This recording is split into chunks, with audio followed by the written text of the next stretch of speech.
I read a story this morning about a mother who gave up on her son for being gay. This alienation led to the use of drugs and alcohol and eventually an addiction that he couldn't kick. I started to think about my family and the reactions they had when I came out.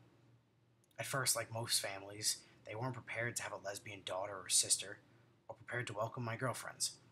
Eventually, with time, they adjusted, and the same happened when I transitioned.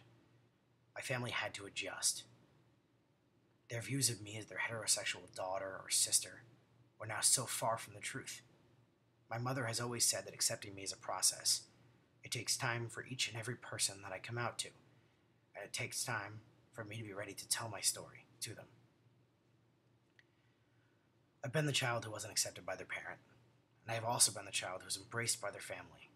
And I have to tell you that being embraced for who I was helped to make me a good person. It hasn't been easy. My family has faced difficulty, but they chose to love me for whoever I really was. Having a child who is gay or lesbian or bisexual or even trans isn't easy. For some of us, accepting who we are just means accepting who we love. But for others, it may mean accepting physical changes as well as emotional ones.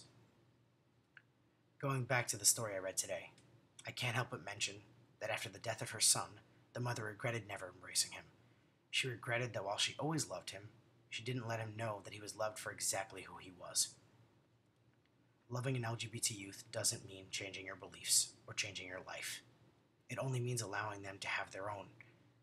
If you have an LGBT sister, daughter, or in my case, brother and son, I beg of you to tell them that you love them. Tell them that you love them for who they are. There is a reason why so many LGBT youth commit suicide every year, and we can prevent that in one simple step. Make them feel loved and accepted for who they are.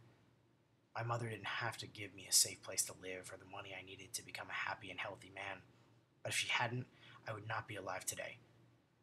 Remember that we do not choose who we are, but each of us has the right to be proud of whoever that person is. Thank you.